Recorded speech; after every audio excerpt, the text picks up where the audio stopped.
我刚才拍着拍着发现，你看这一个战损头，它这个透明红的眼睛，你是能透过这个透明红的零件看到它里面海灯的一个眼睛了，这就已经非常非常的牛逼了。毕竟万代这一个透明红只是一个普通的一个涂装啊，你看它你是能看见里面这个真人头雕的一个眼睛啊。最更牛逼的是什么？它是一个正常头雕，这可能不是很明显啊。来拿来这个给大家再对比一下，这个拍手机很难拍的非常的明显。我看一下怎么给大家看一眼，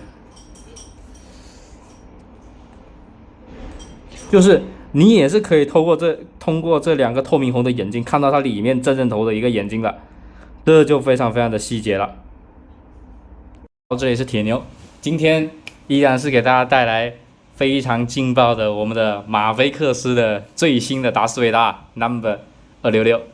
这是一款欧比旺剧集版本的一个达斯维达，就是非常标志的一个战损头雕的一个达斯维达。然后这一个版本的话，之前是万代和孩之宝都出过啊。然而我感觉确实现在做的6寸做的最好的就是这个马菲的一个达斯维达，但是这款达斯维达的一个头雕还是蛮被人所诟病的，所以说这一期你将会看到和 SHF 4.0 的一个头雕对比，和我们这个某国产野猪维达的一个头雕对比，还有一个 SHF 3.0 的一个头雕对比，还有一个 SHF 4.0 的战损头雕对比。非常可惜，我手边没有孩之宝的这一款啊，所以说这个对比的话，可能也并不是那么全面了。但是也是希望能够了解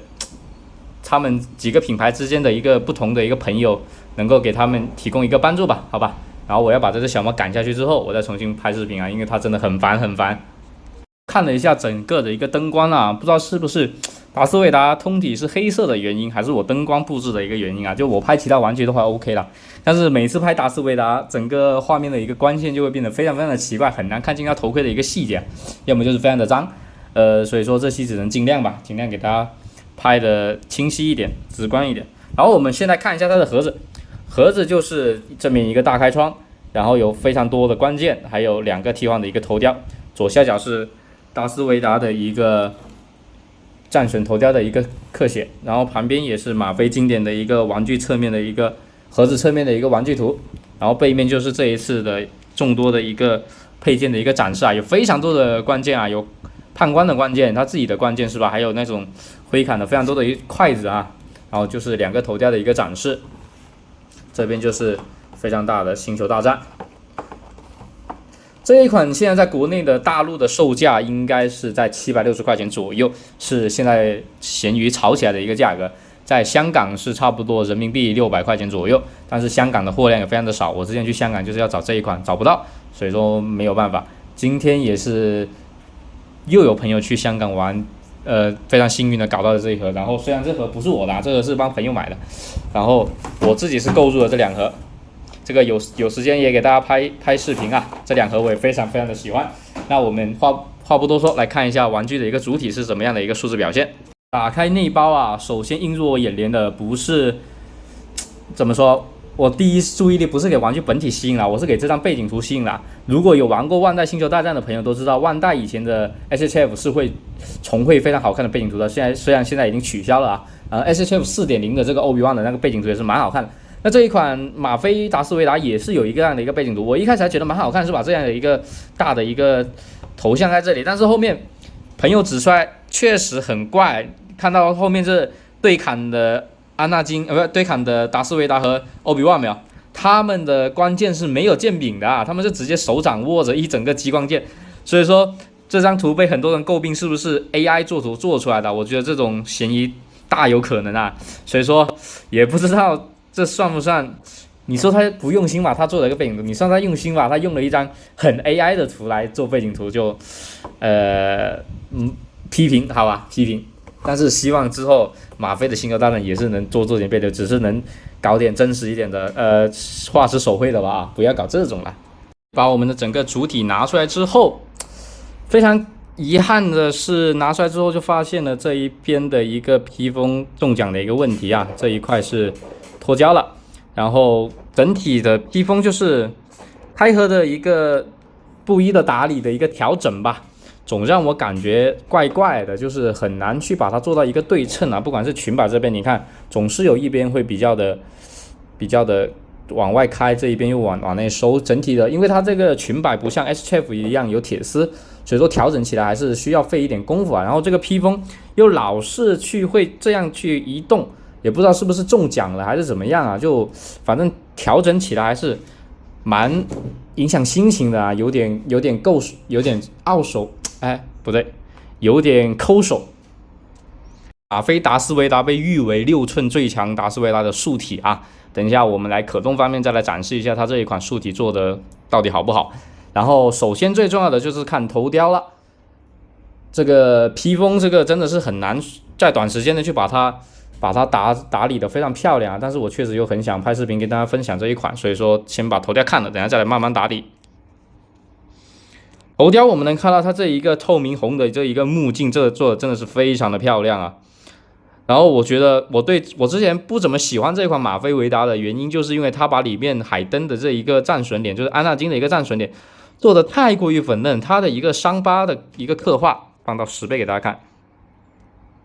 是非常少的啊。然后整体的一个跟开了美颜似的，但是它这个透明红又非常的漂亮啊，这整一个头雕，所以我就觉得这一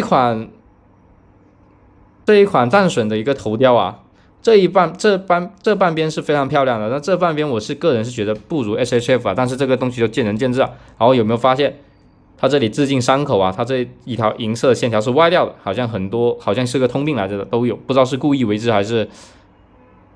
集体的一个中奖现象啊。然后说到战损头，我们拿出一个 SHF 4.0的来给大家对比一下吧。我的 SHF 4.0，我们先来看一下这一个头雕啊，因为这一款4.0在我手中已经非常的久了，而且 SHF 的一个披风的一个质感是远远比不上马菲的啊，所以说我们就它这个整体的体型会看起来比较的怪啊。然后我把灯调整一下，尽量让大家能看清里面的一个面雕吧，这样就清晰非常多了。这是 SHF 的一个头雕，这是马菲克斯的头雕啊。我们能看到它们两个整体的一个透明红这个目镜部分啊，包括口罩的这些枪铁色的一个涂装色差区别还是蛮大的啊。当然，透明红部分我个人绝对是觉得马菲的会更胜一筹啊。但是看战损头，因为他们现在在一个水平线上，其实很难对好焦啊。就来给大家具体看一下万代的这一个战损头的一个伤疤的一个刻写。我个人是觉得万代的这个战损头做的非常的不错啊。包括你看它面具上这一些红色的一个血液的一个涂装，包括这额头伤疤的一个涂装，包括这一个嘴唇和这一个眼睛，我个人都觉得非常的海登啊，非常的漂亮。但是我这头盔已经剐蹭的比较严重了，是吧？哎，干脆把它拿出来给大家看一下，这样的一个头雕，然后来看马菲的。马菲的这个头雕，我们看到它额头基本没有任何的一个伤疤刻画啊，那只有在脸颊这里有一个伤疤刻画。然后这整个眼睛，我个人也觉得那种凶狠的感觉做的不够啊。你不像 SHF 一样是吧 ？SHF 这个就比较的清晰，它这一整个西施眼是比较大，马菲的那个眼睛就比较小。所以我个人觉得这一个头雕，这里面的这一个战损头雕是万代的更好一点。我个人看法啊，如果你这个就是个人审美的原因了。但是这一个透明红做的真的是非常非常的漂亮。然后接下来我们来看一下它的一个完整的一个头雕，就是不对，这个战损的还有东西可以看，就它跟万代都是可以取下来的。我们能看到它这上面是有达斯维达经典的这一头顶的这一个插槽的一个刻画的，包括后脑勺就没有什么过多的一个细节刻画哦，下面还是有，是吧？达斯维达非常标志的这一些仪器的一个刻画。万代的就非常的粗糙了，万代的这个也是可以拔的，但是万代的这个头顶就只有非常简单的刻画，然后后脑勺就是非常简单粗暴的一个插槽了，就没有像马飞的一样这么细致。然后说到这一个细节，就来看一下我们国产的野猪维达的头雕啊，这个 Team Studio 出品的，这个我很早就买了，但是为什么一直没有做啊？就之后再跟大家说吧。就这款，如果大家感兴趣的话，也可以给大家做一个测评啊，看一下这一款，这个面雕的美型度完全给马飞或者万代爆杀啊，这个没得说。但是这一款头雕完全插不稳，完全插不紧的，一碰就掉。但是它这里面的一个刻画是明显是反 Hot Toys 的啊，包括后脑勺的这一个伤疤，我觉得这个头雕唯一的可取之处就这点了啊，里面的这些细节做的还算蛮漂亮，但是呢，真的一坨啊，这个正面真的很垃圾。来看到马飞的一个完整的一个头雕啊，这个头雕个人就是一开始网上有这个实物图流出的时候，我个人是觉得比较的野猪啊，就是整个脸颊是比较的瘦，然后比较往前凸的，我个人觉得不算特别好看。但是拿到实物拿到手之后，觉得并没有网上拍的图看起来那么的明显啊，就确实跟这一款野猪比起来是吧？那还是它野猪的多啊。然后它整体的一个透明红的目镜也是非常的漂亮。但是依然是感觉有一边歪掉了啊！你看这一边是歪的，更往前是不是？然后更往内，不知道是不是故意的。然后包括嘴巴这里的一个银色涂装也是有一个溢漆的一个现象存在。啊，它也有一个取下的一个展示的一个模式来进行把玩啊。然后来看一下它跟 SHF 4.0的一个对比啊，左边是马飞。右边是 SHF， 哎，我需要重新对一下焦，对焦真烦，哎，我这手机追焦真垃圾。我们能看到完全是两种风格啊，一个真的是偏蓝紫色的一个枪铁色，一个是偏黑铁色的一个枪铁色。然后整体的一个脸颊的一个面积啊，是万代的会更窄更短，就是整体的一个面积会小很多啊。我们看到马飞这一个还是比较突出的，也是比较宽大的一个头雕，但是额头就是头盔这里啊，这里是万代的比较的宽啊，马飞的反而比较的小。马飞的一个过渡，它是这样一个流线，这样一个下来的，正常自然往下收的，而万代是上面肿，然后突然往里收，再往下这样的一个区别啊，所以说万代的头看起来会大不少。然后他们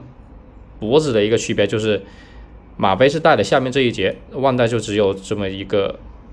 球冠的一个插槽，然后万代这一个头是没有办法取下来进行一个展示的，它就没有像马飞一样的一个那个内构的一个展示了。不知道大家觉得这两个头哪个更好看呢？为什么说它野猪？就是因为它这个更往前啊，就是会更加突出一点。但是它这个透明红真的非常的漂亮啊！大家有没有看到？它在光照之下真的非常的好看，太漂亮了。马飞做星球大战的美型度真的是非常的好啊！你看万代这个透明红就非常的平啊，就没有给人一些很通透的感觉。马飞这个不管是在光照下是吧，它这个蓝紫色的一个金属漆也是非常的漂亮。然后来看一下他们和这个马飞这个和 SHF 3.0 的一个头雕对比啊。SHF 3.0 应该是一个新希望版本，或者说是一个正传版本的一个达斯维达，具体是 EP4、EP5、EP6 哪一个版本的达斯维达，我倒是记不清了啊。这个我是收的散货的一个头雕，也是两种风格了。这个整体这个正传版本的，它这个口罩部分会更加的一个小啊。我是把它装到了野猪维达的一个竖体上面的，所以说脖子看起来会有点怪啊，这个大家见谅，这个到时候有机会再给大家分享吧。因为这个野猪维达真的，你不换头雕真的看不了啊，真的是看不了。就这样给大家对比一下，这个就显得它嘴巴大很多是吧？马飞的这个达斯维达，但是这个透明红确实是万代永远比不上的，至少是现在目前的达斯维达比不上的，万代有的话。我们终于是能来看一下这个本体的一个竖体了，然后这只臭小猫赶不走了啊，大家就见谅，它真的是赖在这里了。我每次拍视频它都要来烦我，然后就不知道为什么这一款确实是这个，可能是我功夫不到家吧，这整个的一个披风包括裙摆调整起来都蛮费心的啊，就不是很好调整的，非常的自然啊。因为首先它这个裙摆它不跟换代一样，它有铁丝啊，就这两边你是很难去把它搞到一个非常自然、非常对称的一个状态的，就老是会有这一边，你看这一边裙摆往外翘啊，就不知道为什么，是不是裙在盒子里压久了还是干嘛的，就不好弄啊。我个人是蛮推荐去换一套手艺人的披风啊，等一下也把野猪维达的那个披风给这个马飞换上，看看到底怎么样。然后它这一款素体跟万代最大的区别就是它的一个肩甲的一个连接方式啊，我们能看到马飞的这一个肩甲啊是连接在这个胸甲上的这一块，万代是整个肩甲是连接在一个手臂上的啊，这样的可动虽然说会好一点，但是你自然的时候是蛮割裂的啊，就你除非非常用心的去调整它整个手臂的一个姿态，是吧？它这一个肩甲会在一个比较好的一个位置啊，但是你如果不好好调整的话，它整个的一个连贯性跟马飞是完全没得比的，而且肩甲的大小也会受影响。但是马飞这样连接有好处是美观性倒是够了，但是坏处就在于它的一个，我看推上是有人它平台到一定角度，它这个肩甲会弹出去啊，但是你看我现在到90度的话，这个肩甲也不算是影响非常的大。我们再来给大家看一下，你看到90度的话，影响也不算非常的大，还是不错啊。然后这一个怎么说？这一期视频啊，现在才讲，这一期视频肯定会拍的比较的啰嗦啊，因为我星球大战的东西肯定是要讲的比较细一点，所以说大家就见谅啊。然后来看一下它整体的一个素体吧。首先低头的话，我们把这个取掉啊，这个装着是有点，因为它比较容易掉啊，有点影响可动的一个展示的。低头就是这么多了，其实没有很多。抬头倒是非常大的一个角度。然后手臂的平台刚才给大家演示过了，就是差不多90度左右，但是你再往上就比较危险了。手臂的一个弯曲，哦天哪，马飞的星球大战竟然能到这个角度，贴合了啊！然后蝴蝶关也是有的，蝴蝶关的角度不算非常的大，15度左右，但是对达斯维达来说也够用了。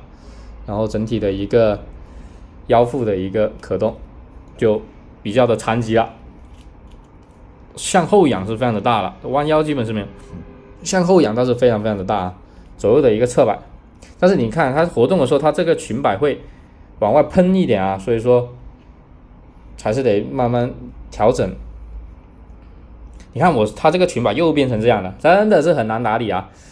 哎呀，我不是很适合玩布衣的玩具，就是这个原因啊，真的是调整起来很烦人。然后整体的一个腿的一个下拉，有下拉吗？有一点。这个底衣真的做的非常的漂亮啊，这个是必须给大家看一下的，它这个真的做的非常的漂亮，这一个整体的一个，包括这个兜裆的这一个褶皱感啊，就感觉是真的皮一样啊，真的是感觉真的皮一样，但是它只是一个塑料啊，所以说做的太漂亮了。这里腿的一个前踢90度没问题，弯曲非常好的一个角度，侧踢也能够到6、7、10度了，后踢也有个45度，大腿的平转没有问题，脚的一个接地没有问题，接地的话够用了，达斯维达摆不出什么大张力的 pose 的啊，这个大家都知道，脚的接地。所以说这一款马飞达斯维达整体的一个素体的一个可动啊，对于马飞星球大战或者说对于达斯维达以往玩具的标准来看，算是非常不错了。就是除了说弯腰和低头略有欠缺之外，该给的可动基本都给到了，就确实是能称得上现在最强的6寸达斯维达的素体了，这个没得说，这个确实是非常的强。海之宝的我就不说了，是吧？海之宝那个素体我少说感觉10年历史有了。然后万代这个素体的手感，如果有玩过的应该都知道，出了名的不太好啊。它的可动也算是做的比较糟糕了。就我确实我不是很爱玩这个万代这个达斯维达，确实是这一款的素体可动做的确实是一般般啊。然后来看一下它这么底衣的一个对比，放大给大家看一下啊。这是马飞的一个腿部兜裆，你看和万代的区别还是非常大的。万代这种偏向一个灰色啊，而马飞就是一个黑色的一个底衣。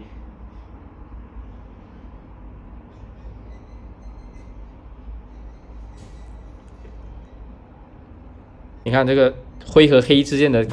界限还是非常明显的，而马飞就是基本上是统一的一个黑啊，就不会有那么明显的一个割裂感存在啊。就万代这个的底手套跟这个底衣之间，它是有非常刻意的去做出一个区分的，就是色差非常的明显了。但是我个人觉得并不如马飞的一个处理好看啊。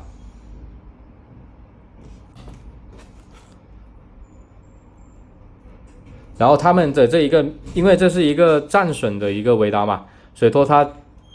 胸前的这个面板也是还原了被欧比万砍坏的一个形态。然后万代的这个维达也是有这样的一个零件在的，我得去找出来给大家对比一下。把万代的这个面板拿出来，跟马飞的做一个对比啊。我个人觉得区别并不算非常的大，他们包括划痕在的一个位置啊，包括这些按钮的一个涂装区别都不算非常的大，区别比较大的就是马飞的一个按钮会比万代的更大一点啊，其他地方倒是区别不算非常的大，所以说这个对比也没有过多可看的。来看一下它腰带上的这一些按钮的一个涂装，绿色、红色、银色，包括腰带这中间这一块涂的还算是非常的清晰的，就是没有一个凸裂的一个现象存在啊。然后来看一下万代的，万代的涂的其实也算蛮漂亮啊，就他们两个的绿色是完全不同的绿色，万代的会偏亮一点，我觉得万代的比较好看一点。然后这一个万代的这一个正常的这一个面板啊，是一个透明件来着的，所以说在光照之下会比较的亮啊，但是没有光照的话就会显得比较的暗。我这个上面沾了很多灰啊，大家理解，就确实是很久没玩了。然后来看一下马飞的这一个面板的一个涂装。的这一个面板整体采用了一个非常漂亮的一个金属实色漆的一个涂装啊，整体的一个光泽度、光照之下的一个质感都是非常漂亮的。来和万代的对比一下你就知道了，整个面板虽然我说我这么多灰也有一定的原因啊，但是整个面板确实就是马飞的会比万代好看很多啊，鲜艳很多，包括这个按钮的一个清晰程度也会亮很多。这一个面板绝对是马飞完胜啊！就万代的这个还是需要有比较强的一个光照条件啊，不然说是远远比不上马飞的这一个这么漂亮的。做一个形态的一个切换吧，我把这一个，直接把马飞达斯维达的一个头吊给它拔下来，放到一边。正好我把那个野猪维达的一个披风给它换上去，是一个没有铁丝的一个垂感披风啊。这一个披风也算是野猪维达为数不多值得夸赞的一些点了。不知道能不能跟马飞这个维达进行一个比较好的一个适配啊。然后我们再把我看一下，这头吊太多了，再把马飞的一个正常的完整的一个头吊给它换上去。OK， 非常轻松的换上去啊。然后把这个披风给它稍微的调整一下。你看这个裙摆老是往外翘，然后把胸口的一个面板给它替换一下，应该是直接拔下来就 OK 了。我看一下啊，对，直接抠下来，然后把这一个给它安装上去。我们小心安装的时候不要把里面的这一个裙摆给它夹到里面了，我们稍微把它取出来一下。好像换上了野猪维达的一个披风之后，这整体的一个感觉有点缩脖子，不知道大家有没有这个感觉啊？但是这一个披风的表现绝对是要比那种铁丝披风要好一点啊！对我个人来说，我是比较喜欢垂感披风一点，就大概是这样的一个表现。但是这个头雕是这个披风的原因吗？大家装上去之后，算了，我把披风换回来，我感觉有点猥琐啊。我把这个马飞的这个披风给它换回来，我再把这个原装的这个头给它换回去啊。看一下现在是不是会好一点？真的是有点奇怪啊，刚才那一个感觉。我们把这个链子往前调整好。哎呀，我的灯没电了，直接亮了一边，暗了一边啊。所以说，再充电吧，再充电再给大家拍。要是我这个披风调整的原因，还是它这一整个素体体型有一点问题啊？大家有没有感觉它有点没脖子啊？脖子有点短啊，整个体型我感觉不算是特别的好看吧。脖子这里影响还是有点大，你感觉整个头像往前倾的一样。这不是我已经尽力在调整了。你看我往后掰的话，它这一个也改善也不是特别的明显哦，确实是有一点点的没脖子。也不知道是不是因为披风中奖脱胶了的原因啊。那老实说，正面看的话，这头雕其实还是有那么一点野猪的，但是整个素体确实是现在最强的达斯维达了。给大家看一下，整体的外观大概就是如此啊。确实，我感觉头雕和身体之间的连接是做的薄弱了一点，就是不算非常的优秀啊。希望我看看后续有没有调整的一个方案，或者说换了披风之后会不会好一点吧。然后接下来看一下它的一个手型。那既然现在灯在充电啊，就给大家看一下这一个剑柄的一个对比吧。这是马飞的剑柄啊，整体算是做的蛮漂亮啊，一个听阻器涂的非常的亮，然后它是不是一个替换剑刃的一个方式，跟 SHF 不同啊，它是直接每一个剑刃都给了对应的一个剑柄啊。然后来看一下和万代的一个剑刃的一个对比，剑柄的一个对比。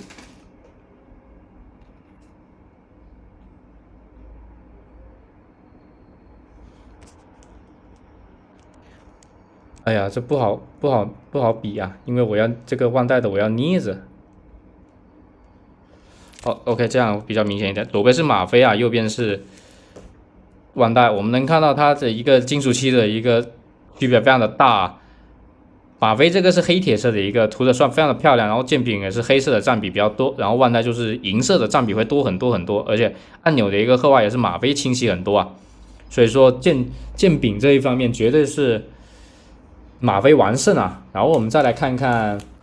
3.0， 就是 SHF 3.0 的一个剑刃。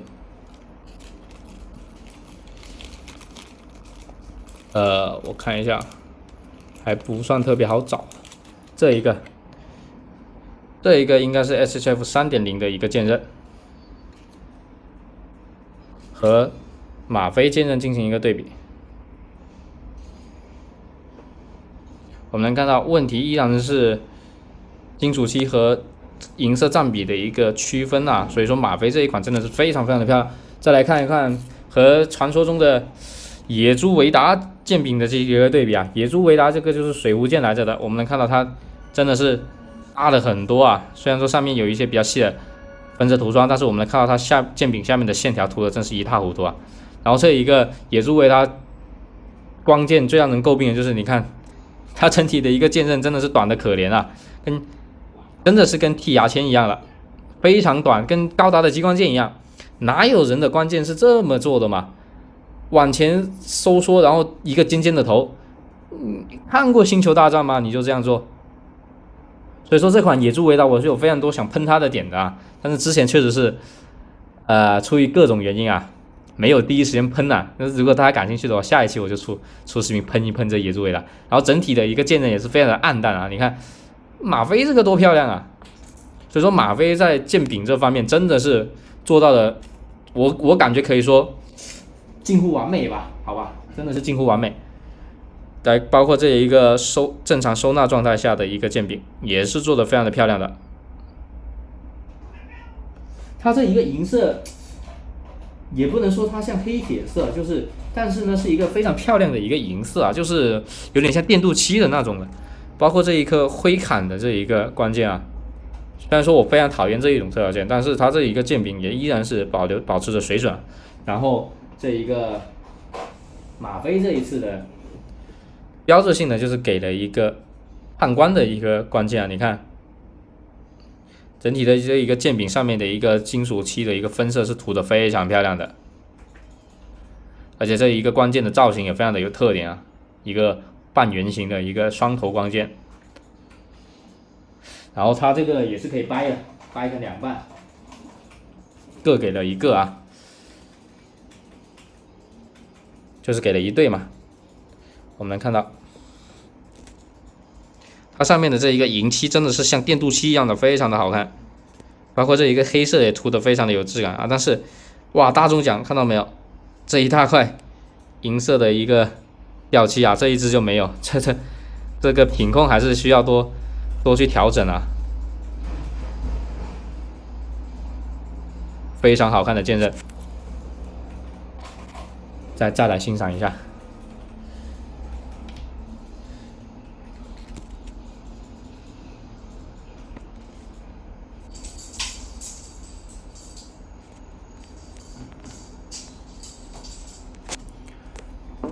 的话大概就是5对啊，加上本体一共6对的一个手型，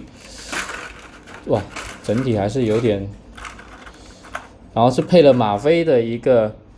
标志性的这一个防止这个洞收缩的一个杆啊，我之前觉得这个杆是没用的，就是单纯只是为了方便收纳加的一个杆，但是后面说明书上有写是为了防止它这个洞太久没用是吧？它收缩起来之后，你下次安装手型会比较的紧，所以说是加了这个杆的。所以说大家尽量不要把手型离开这个杆啊。一对张开手，这是一对开掌手，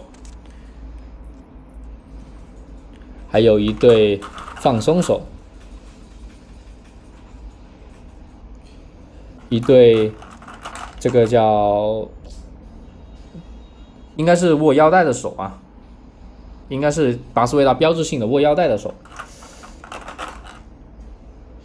一对原力手，就是达斯维达使出原力锁喉时经常会出现的一个手势啊，还有一对握关键的一个手。那以上这5对就是达斯维达所有的一个手型了。那不知道大家看到现在觉得这个吗啡的这一个达斯维达整体表现怎么样啊？哦，你看这样低头的话还是蛮帅的。就他给我的感觉就是已经达到了95分了，但就是有那么5分做的有点不尽如人意。就如果把这几个缺点，如果能没有这几个缺点，它就是现在最强的6寸维达。虽然说有这几个缺点，它也是现在最强的6寸维达，但就是说不会让大家感觉心里有那么一点膈应。比如说，我还是很看重这一个头雕的这一个野猪风的啊，就我不是很喜欢这一个风格，我可能比较喜欢 SHF 那种比较干练一点的、比较霸气一点的一个头雕。然后就是这一个披风做的也并不算非常的优秀啊，整体的一个铁丝算是非常硬的一个感觉。就你塑形，你看它其实是很硬的，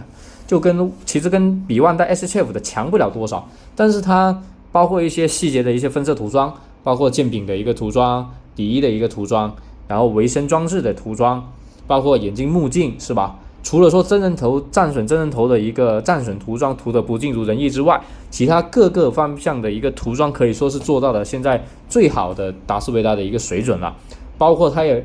没有阉割掉这里面的一个展示机构是吧？包括头部背面的一些细节也都该给也是都需要给出来。但是我刚才把玩过程中也发现了一个问题，就是它虽然保留了这两个头雕都保留了这一个展示内构的一个功能啊，但就是这个帽子是非常容易掉的。这个大家最好是加一点蓝定胶给它塞住固定住，或者说就是把玩的时候小心一点啊，因为飞出去的话是蛮容易掉漆的，或者说有可能会蹭到什么的，所以说大家一定要注意啊！哦，我发现中奖了，整体的这一款也算是看完了。当然这一期视频讲的非常的混乱，而且非常的冗长啊，因为本身星球大战的视频就没有几个人会看，星球大战的玩具更是看的人少的可怜是吧？所以说就单纯单一期同号的分享来给大家分享一下这个玩具啊。我相信大部分路人应该也不会看这个视频啊，就我对这款马贝维达确实是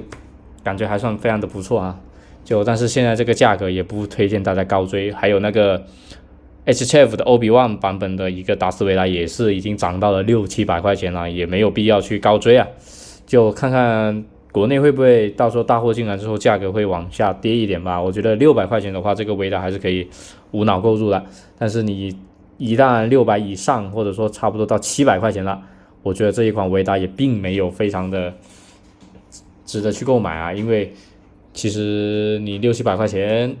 可以买老一点的 Hot Toys 的达斯维达了，是没有问题的。就理性消费吧，各位，理性消费啊！这现在价格这么高的情况下，确实是没有必要去高追这一只达斯维达啊。那这一期视频就简单看到这里了，然后后续再来继续给大家更新一些星球大战的视频吧。那感谢大家观看，再见。